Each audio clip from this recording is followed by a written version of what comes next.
안녕하세요. 마이다스 에듀 김동원입니다. 안녕하세요. 마이다스 에듀 장하라입니다.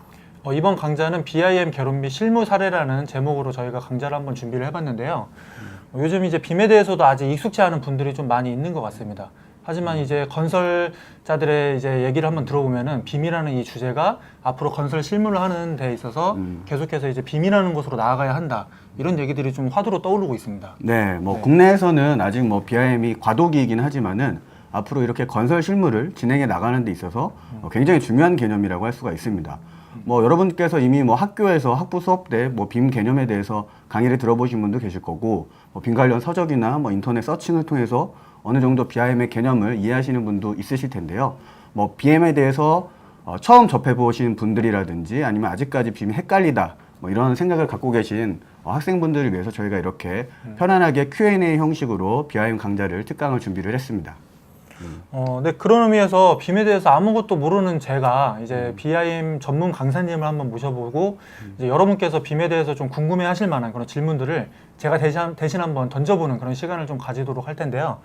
하라씨께서 빔 전문 강사님을 또 모셨다고 했죠? 네, 그렇습니다. 네. 국내에서 아주 내노라 하는 BIM 전문 강사, 한 5위권 안에 드는 국내 BIM 강사를 모셨는데요. 지금 밖에서 대기 중이시니까요. 제가 잠깐만 기다리시면은 제가 모셔오도록 하겠습니다. 동원 씨께서 그동안 네. 학생분들이랑 좀 담소를 나누고 계시죠? 굉장히 기대되는 시간인데요. 국내 5위권이라니 정말 그 국내 10위도 아니고 5위라고 하면은 탑 5입니다.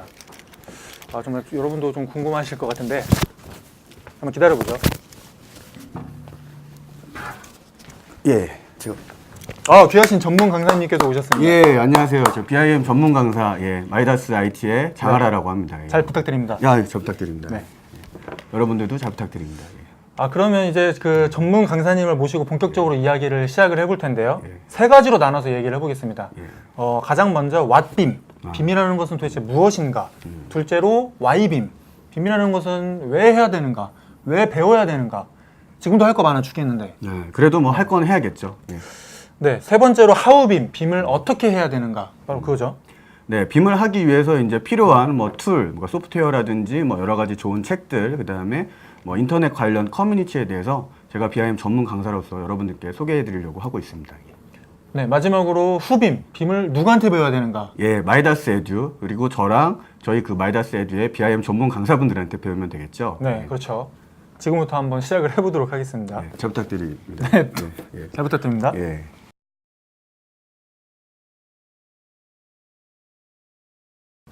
하라씨, 이제 왓빔에 대해서 한번 출발을 해보겠습니다. 빔은 도대체 무엇입니까?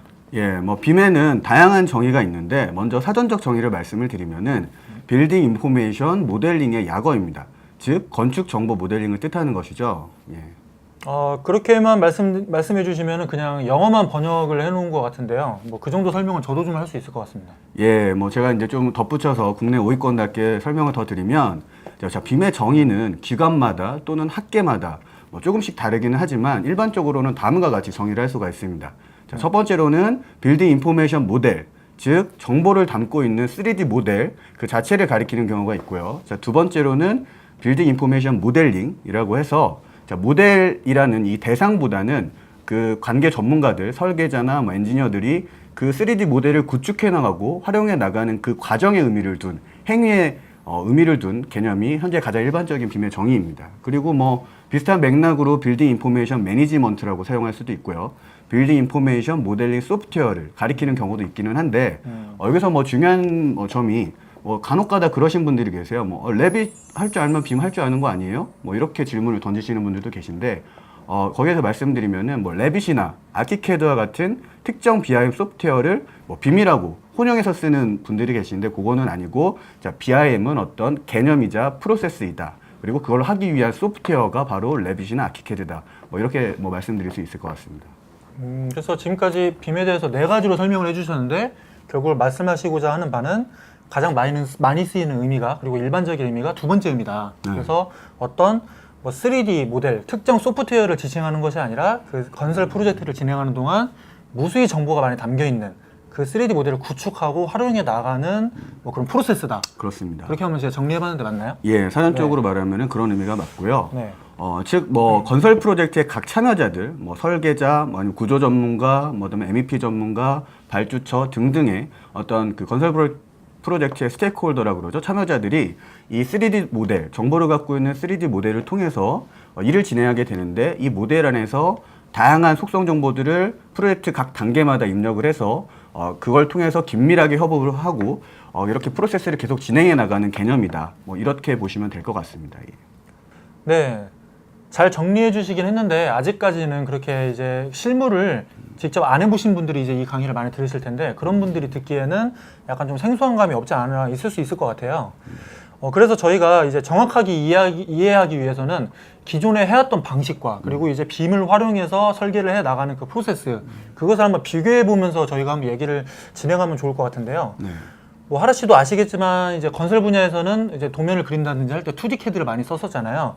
그런 이제 2D CAD뿐만이 아니라 뭐 3D 프로그램 이용해서 모델링도 많이 해보고 그랬었는데 그렇게 했던 그런 이제 프로그램들과 빔 소프트웨어 이 두 가지의 차이점이 무엇인지 그것을 한번 좀 얘기를 해주시면 좋을 것 같습니다. 예. 뭐 간단하게 말씀을 드리면은 그 기존의 뭐 2D CAD라든지 3D Max와 같은 프로그램들이랑 BIM 소프트웨어는 자, 사용 목적에서 차이가 있다. 사용 목적에서 차이가 있다. 사용 목적에서 차이가 있다라고 보시면 되겠습니다. 제가 강조를 드리는 거고요. 네. 예. 뭐 동원 씨께 뭐 질문을 드리면 지금 이제 현재 마이다스 IT에서 엔지니어링 그 전문가로 활동을 하고 계시는데 자, 도면을 납품을 해야 돼요. 근데 동원 씨께서 이 CAD를 사용하는 목적이 뭐죠? 목적. 당연히 도면을 그리고 이제 그 도면을 가지고 또 설계를 진행하는 그런 게 목적이겠죠. 그렇죠. 네. 그러니까 CAD가 나오기 전에는 뭐 동원 씨도 직접 해보진 않으셨겠지만 그 제도판을 통해서 직접 도면을 그렸습니다. 이제는 근데 CAD 프로그램이 생기면서 제도판을 안 쓰게 되었죠. 그래서 지금은 이제 뭐 손으로 그려서 납품하는 경우는 아마 제가 알기로는 없고요. 다 전부 컴퓨터 프로그램을 활용해서 도면을 그리고 납품하고 있습니다. 근데 어쨌든 그 둘 다 손으로 그리는 그 행위라든지 CAD를 사용해서 도면을 그리는 행위의 목적은 도면 작성이 목적이겠죠. 그 자체가 도면 작성이 목적인데 이 빔은 도면 작성 자체가 목적이 아닙니다. 말씀을 드렸다시피 이 BIM이란 것은 건물의 설계, 시공에서부터 유지관리 단계까지 즉 건축물의 생애 주기 동안 계속해서 건물의 정보를 활용하는 것이 목적이기 때문에 따라서 이 도면 작성이란 거는 빔의 어떤 프로세스 중에 성과물 중에 하나라고 보시면 되는 거죠. 그러니까 이제 빔이라는 개념 자체가 워낙 총체적인 개념이니까 CAD라는 그 도면 작업을 한다는 것을 약간 좀 포괄하는 개념 같다고 이렇게 그렇게 제가 이해를 하고 있는데 그렇죠. 그러니까 이제 빔을 하면서도 여전히 CAD라는 것은 필요하겠네요. 네, 그렇습니다. 뭐 네. 흔히 오해들 하시는 경우가 이제 그 BIM, 3D BIM 설계를 할 수 있으면은 뭐 2D CAD는 안 써도 된다. 또는 뭐 빔으로만 설계를 하면 된다. 뭐 이렇게 생각하시는 분들이 있는데 아직까지는 그 도면을 그리는 데 있어서 가장 파워풀한 어떤 기능을 갖고 있는 거는 아직까지는 이제 2D CAD거든요. 그렇기 때문에 3D BIM을 실무에서 같이 진행을 하면서도 도면 작성 부분에 있어서든 CC 설계 단계 때 2D CAD를 같이 병용해서 지금 사용하고 있는 것이 현재 국내 실무의 어떤 현 주소라고 말씀드릴 수 있을 것 같습니다. 네, 그 저희가 한 2D CAD랑 한번 비교해보면서 얘기를 한번 해봤는데 이번에는 그러면 3D 모델링 소프트웨어가 있습니다. 그러면은 그것과 빔 소프트웨어 차이 그것도 한번 좀 얘기를 해주실래요? 예, 뭐 예를 들면은 뭐 기존의 3D Max나 뭐 마야 뭐 이런 프로그램들이 있는데 그런 프로그램들이랑 비교를 해보면은 자, 인포메이션 즉 정보를 갖고 있느냐 또는 갖고 있지 않느냐의 차이라고 할 수 있는데요. 엔지니어링 정보겠죠. 아, 엔지니어링 정보요? 네, 그렇습니다. 뭐 네. 조금 더 뭐 쉽게 설명을 드리기 위해서 다음 화면을 한번 같이 보시면은 네. 화면을 보시면 그 우측에는 우리의 자랑스러운 국민 여동생 김연아 선수가 있죠. 예. 우리한테나 여동생이지. 예. 그 이 강의를 듣는 분들은 또 어린 분들이 많이 있기 때문에 예. 국민 친구 또는 국민 누나이지 않을까요? 예, 뭐 그럴 수도 있을 것 같은데 네. 뭐 어쨌든 이제 그 제가 이 화면을 왜 준비했냐면은 자, 네. 기존 3D CAD는 좌측에 보이는 이제 마네킹, 뭐 네. 3D 이미지라고 볼 수 있고 김연아 선수가 이 BIM으로 비유할 수 있을 것 같아서 제가 이렇게 좀 준비를 해봤는데요. 네. 자, 좌측에 보시면은 마네킹은 형상만 있고 그 이름이나 나이, 직업, 뭐 키 등의 정보가 없잖아요. 단순히 그냥 저 형상 자체가 있는 거죠. 근데 김연아 선수는 김연아 선수의 이름이 있고 출생 연도가 있고 또 뭐 직업이 있고 신장이 우측에 기입이 되어 있잖아요. 네. 그래서 3D CAD는 그 좌측의 마네킹이다. 그리고 BIM은 저런 정보들을 갖고 있는 네. 김연아 선수다. 뭐 이렇게 설명을 드린 겁니다. 그 남자친구가 누구냐는 정보도 있나요? 이제 그런 말씀을 함부로 하시면 지금 굉장히 위험한 발언인 것 같은데, 그 동원 씨가 지금 질문한 것처럼, 자, 이렇게 정보들, 뭐 남자친구가 누구인지, 뭐 이런 정보들을 계속 추가해 나가고, 그런 것들을 활용해서 협업을 하는 게 바로 이 BIM의 장점이자 BIM의 개념인 거죠. 그러면 제가 좀 적절한 질문을 한 것 같긴 한데. 예, 적절한 질문을 한 것 같은데, 네. 아주 역시 훌륭한 사회자답습니다. 네, 감사합니다. 예. 뭐 어쨌든 목적상으로 봤을 때에는 3D Max와 CAD와 같은 프로그램에서는 이제 형상을 보여주는 데 특화되었기 때문에 정보를 담고 있지는 않다. 하지만 이제 빔 소프트웨어 같은 거는 이제 정보를 포함했기 때문에 그런 차이가 있다는 뭐 그런 얘기 같습니다. 예, 그래서 이제 뭐 목적의 차이란 거죠. 제가 목적을 앞에서 3번이나 말씀드린 이유가 네. 뭐 조감도라든지 애니메이션을 만들 때는 이제 3D Max나 기타 그런 3D 관련 프로그램들, 시각화 툴이 더 중요한 그 목적을 달성하기 위해 효율적인 툴이니까 그걸 사용하면 되는 거고, 네. 자, BIM이란 거는 그 BIM 소프트웨어를 하기 위해서, 빔을 하기 위해서 그 BIM 소프트웨어가 필요한 건데, 기존 단순 3D 시각화 툴과는 다른 특징을 갖고 있다라는 것이죠. 그래서 그 특징 중에 하나가 바로 이 파라메트릭 기반의 객체 지향 모델링 소프트웨어라는 점입니다. BIM 소프트웨어는. 파라메트릭 기반의 객체 지향 모델링. 좀 발음도 굉장히 어려운 것 같은데. 네. 그 개념에 대해서 한번 좀 얘기를 해주실까요? 예, 개념을 설명을 드리면은, 네. 자, 파라미터라는 단어를 생각해 보시면 되는데요. 네. 뭐 치수나 공식 같은 이제 매개 변수를 파라미터라고 하죠. 그런데 이런 매개 변수를 가지고 이렇게 변경을 하게 되면은 매개 변수와 관련된 모든 속성들이 전부 자동으로 변경되는 모델링을 말합니다. 매개 변수와 관련된 속성이라고 하면 어떤 게 있을까요? 예, 뭐 동원 씨도 이제 플랜트 설계를 많이 해보셨으니까 알 텐데, 동원 씨가 어떤 건축물의 설계를 진행하는 도중에 예를 들면 1층 평면도의 일부분이 변경되었다고 가정해 봅시다. 네. 자, 그렇게 되면은 1층 평면도만 변경을 해주면은 동원 씨의 어떤 업무는 끝이 나게 되나요? 아니죠. 그에 맞게 또 따라오는 뭐 단면도도 있을 수 있고 인면도, 뭐 일람표, 부재표, 뭐 재료표 여러 가지 모든 것들을 다 변경을 해줘야 되고, 또 그런 것들을 이제 찾아서 막 수정을 해야 되겠죠. 그래서 플랜트를 할 때는 이게 제일 짜증이 납니다. 이게 진짜 설계 변경 한 번 날 때마다 정말 인내심이 막 정말 올라오고 막 이런 경우가 좀 많이 있었는데요. 네, 그렇죠. 이제 그 플랜트뿐만 아니라 건축 설계도 마찬가지인데, 뭐 그렇게 짜증이 나게 되니까 자꾸 이것저것 변경하다 보면은 뭐 실수도 하게 되고, 인간이 하는 일이니까. 그리고 그렇죠. 또 담당자랑 전화해서 막 싸우게 되고, 그렇죠. 그러면서 이제 술은 늘어가고 배가 나오게 되는 이런 어떤 실무의 애환들이 바로 여기에 담겨 있습니다. 그렇죠. 예. 설계 변경으로 인해서 한마디로 모든 삶이 다 망가지는 것 같습니다. 예, 그래갖고 네. 이 BIM 기반의 파라메트릭 기반의 설계를 진행하면은 이제 이게 편해지는 거죠. 뭐냐면 예를 들어서 평면도를 고쳤어요. 자, 그렇게 되면은 평면도 자체를 수정하는 게 아니라 이 매개 변수가 수정이 되면서 그와 연관된 인면도, 단면도, 뭐 물량 산출표라든지 이런 모든 연계 도서에 자동으로 이게 수정된 내용이 반영이 되는 것입니다. 그러니까 각각이 따로따로 있는 것이 아니라 매개 변수를 기반으로 다 얽혀 있기 때문에 하나만 이렇게 바꿔도 수정이 다 자동으로 된다. 뭐 그런 얘기네요. 그렇죠. 그래서 시간 절약을 할 수가 있고, 결국 시간 절약이 됐다는 거는 그만큼 뭐 인건비나 여러 가지 투입되는 것들이 이제 줄게 되기 때문에 설계 비용 자체도 감소할 수가 있는 거겠죠. 그래서 이렇게 남는 돈으로 뭐 술도 더 사 먹을 수 있고, 또 역시 배가 나오겠네요. 뭘 하든지 어쨌든 배는 나오게 배는 뭐 되겠네요. 점차 나오고 있습니다. 앞으로 나와주는 네. 거고. 예. 그래서 제가 이제 화면을 보시면서 좀 여러분께 좀 설명을 드릴 텐데, 화면을 같이 한번 보시죠. 네.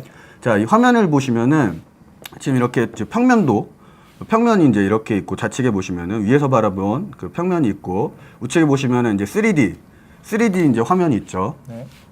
이제 다음 화면을 보시면은 그 벽을, 한쪽 부분의 벽을 잡아갖고 이만큼 이제 절반 사이즈로 이제 줄여본 화면이겠죠.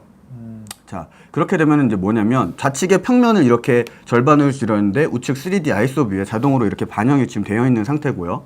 다음 화면을 보시면은 인면으로 봤을 때, 그러니까 단면으로 봤을 때도 예를 들면은 이렇게 반영이 동일하게 되는 상황을 볼 수가 있고요.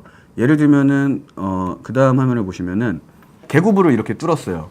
계급으로 인면에서 뚫었는데 우측 3D 아이소 뷰에도 자동으로 반영이 계속 되고 있죠. 네. 그리고 예를 들면은 벽을 이렇게 뭐 삭제를 좀 해봤어요. 삭제를 해봤는데 어쨌든 지금 보시면 우측에 물량들이 나와 있죠. 네, 외벽 일람표가 나와 있는데 예를 들면 여기서 한쪽 벽면에 이렇게 벽을 추가를 하면은 우측 일람표에도 자동으로 저렇게 연동이 돼 갖고 반영이 되는 개념이라고 보시면 되겠습니다.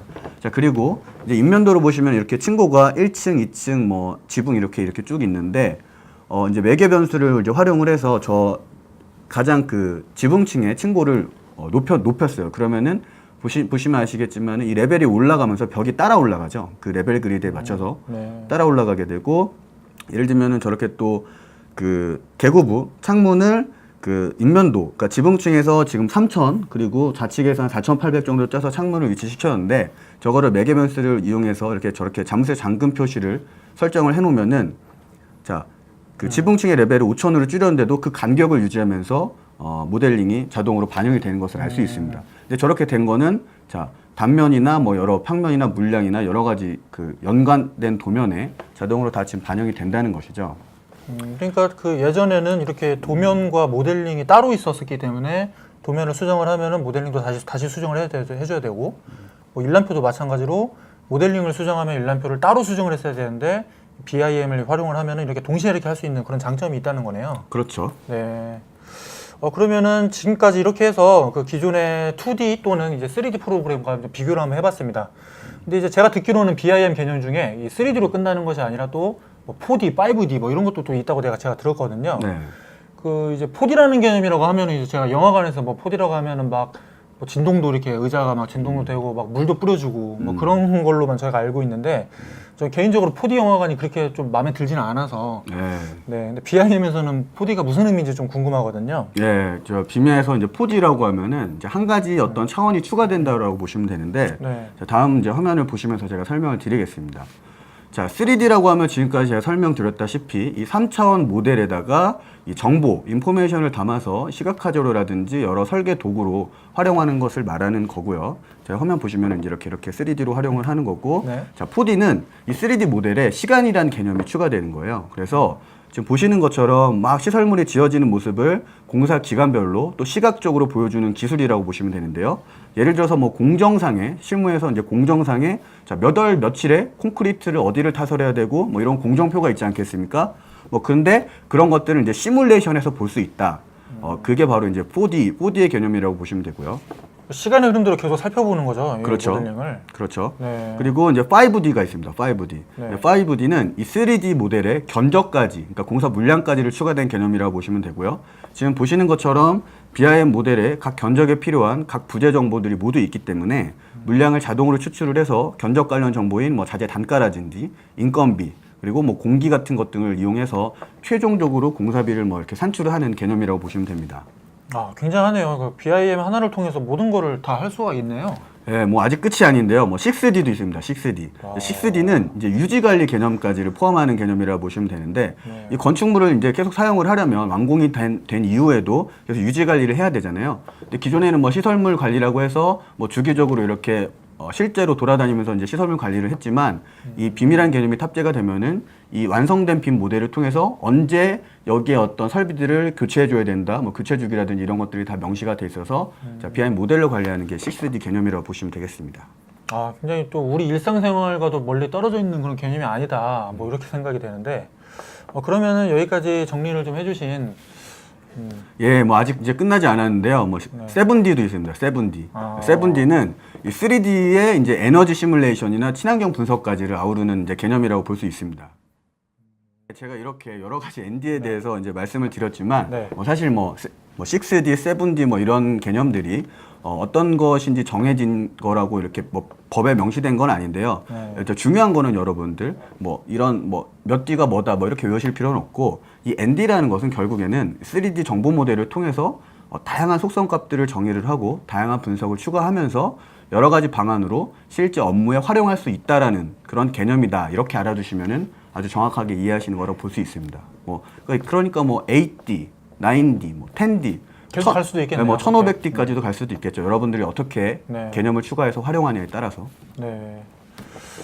그러면 이제 그 첫 번째 차시를 좀 마무리할 때가 되었는데요. 이제 이번 차시는 간단하게 개념만 좀 얘기를 했고, 다음 차시부터는 빔이 어떤 역사를 가지고 왔는지, 그리고 현재 현황적으로 어떤 식으로 좀 적용이 되고 있는지, 그런 것들을 또 얘기해보는 시간을 갖도록 하겠습니다. 예. 그러면 정말 이번 뭐 강의 동원 씨도 수고 많으셨네요. 예. 네, 뭐 힘들진 않았습니다. 재밌었습니다. 네. 예, 저도 굉장히 재밌었는데 네. 뭐 여러분들 또 다음 시간에 그럼 또 뵙도록 하죠. 예.